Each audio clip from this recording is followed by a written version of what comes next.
Baik, berjumpa kembali bersama dengan saya Rustam di channel Rustam Masale, dan pada kesempatan ini saya akan berbagi teknik atau pengalaman saya menanam bibit cabai.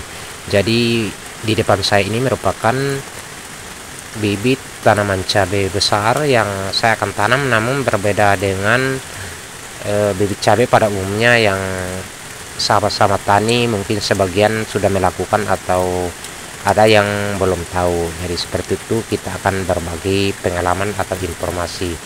Jadi untuk sahabat-sahabat tani, bibit cabai yang ada di depan kita ini saya lakukan pembuangan daun sebelum saya tanam atau dengan istilah di pruning. Jadi untuk pruning daun bibit cabai sebelum menanam itu memiliki beberapa manfaat penting dalam proses pertumbuhan tanaman sahabat-sahabatku.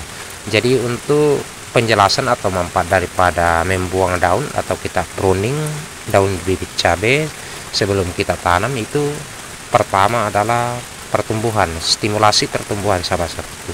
Jadi pemangkasan daun bibit cabai dapat merangsang pertumbuhan tanaman dengan cara memfokuskan energi pada pertumbuhan batang dan akar yang lebih kuat sahabat-sahabatku. Jadi dengan pruning daun cabai itu dia akan memfokuskan energi tanaman pada pertumbuhan batang dan akar yang lebih kuat. Kemudian manfaat yang berikutnya sahabat-sahabat tani yaitu dapat mengurangi stres transplantasi. Ya, jadi dengan memangkas daun bibit cabai sebelum kita menanam, tanaman akan mengalami sedikit stres saat dipindahkan ke lokasi tanam baru. Berbeda halnya dengan kita tidak membuang daunnya atau kita tidak pruning, itu tingkat stresnya sangat tinggi. Jadi karena jumlah daun yang lebih sedikit sehingga bibit cabai tidak terserang dengan stres pada saat pindah tanam sahabat-sahabatku.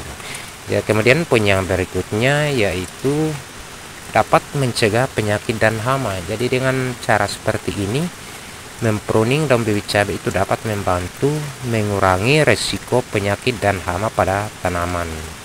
Karena daun yang terlalu lebat ketika kita tidak pruning dapat menjadi tempat perkembangannya penyakit atau patogen-patogen sahabat-sahabat. Jadi seperti itu manfaatnya. Dan untuk selanjutnya yaitu dapat meningkatkan penyerapan nutrisi sahabat-sahabatku. Ya, dengan memangkas daun bibit cabai sebelum kita menanam, tanaman dapat lebih efisiensi dalam menyerap nutrisi dari tanah dan pupuk yang diberikan pada saat kita pemberian pupuk. Jadi mungkin 2 minggu kita sudah bisa kasih pupuk, jadi nutrisinya akan terfokus pada pucuk-pucuk, ya, bukan ke daun-daun yang tua karena kita sudah membuang daunnya. Ya, jadi begitu sahabat-sahabatku. Kemudian yang berikutnya yaitu pembentukan tanaman yang lebih kompak. Jadi pemangkasan daun bibit cabai itu dapat membantu dalam membentuk tanaman yang lebih kompak dan rapi. Jadi pada saat kita sebelum kita menanam bibit cabai kita pruning dengan rata, maka pertumbuhannya nanti atau tunas-tunas barunya nanti itu dia akan seragam antara tanaman yang satu dengan tanaman yang lain karena sama-sama kita pruning sahabatku. Jadi boleh sahabat-sahabat tani mencoba misalnya satu bedengan di pruning daunnya dan yang lainnya tidak di pruning daunnya, yang mana lebih optimal pertumbuhannya atau yang mana lebih cepat pertumbuhannya. Jadi menurut pengalaman saya itu yang lebih cepat pertumbuhannya yaitu bibit cabai yang kita pruning daunnya. Jadi sebagai catatan untuk proses seperti ini hanya kita lakukan pada bibit cabai yang kita cabut. Jadi kalau kita menggunakan media pot atau yang di media tanam yang ada tanahnya ikut itu, ya boleh kita tidak pruning karena sudah ada tanah yang menempel, jadi kita bisa langsung tanam.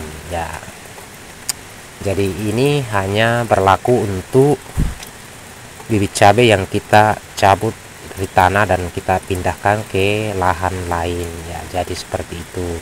Kalau ada di polybag itu langsung ditanam itu tidak berlaku, karena itu minim stresnya dengan melakukan pembibitan dengan cara seperti itu. Jadi yang saya katakan ini adalah bibit cabai yang kita cabut, yang kita semai di langsung ke tanah, dan saat mau ditanam kita cabut tuh tingkat stres terkadang lebih tinggi. Jadi dengan cara seperti ini atau kita pruning daunnya, maka sedikit mengurangi daripada stres tanaman kita, sahabat-sahabatku.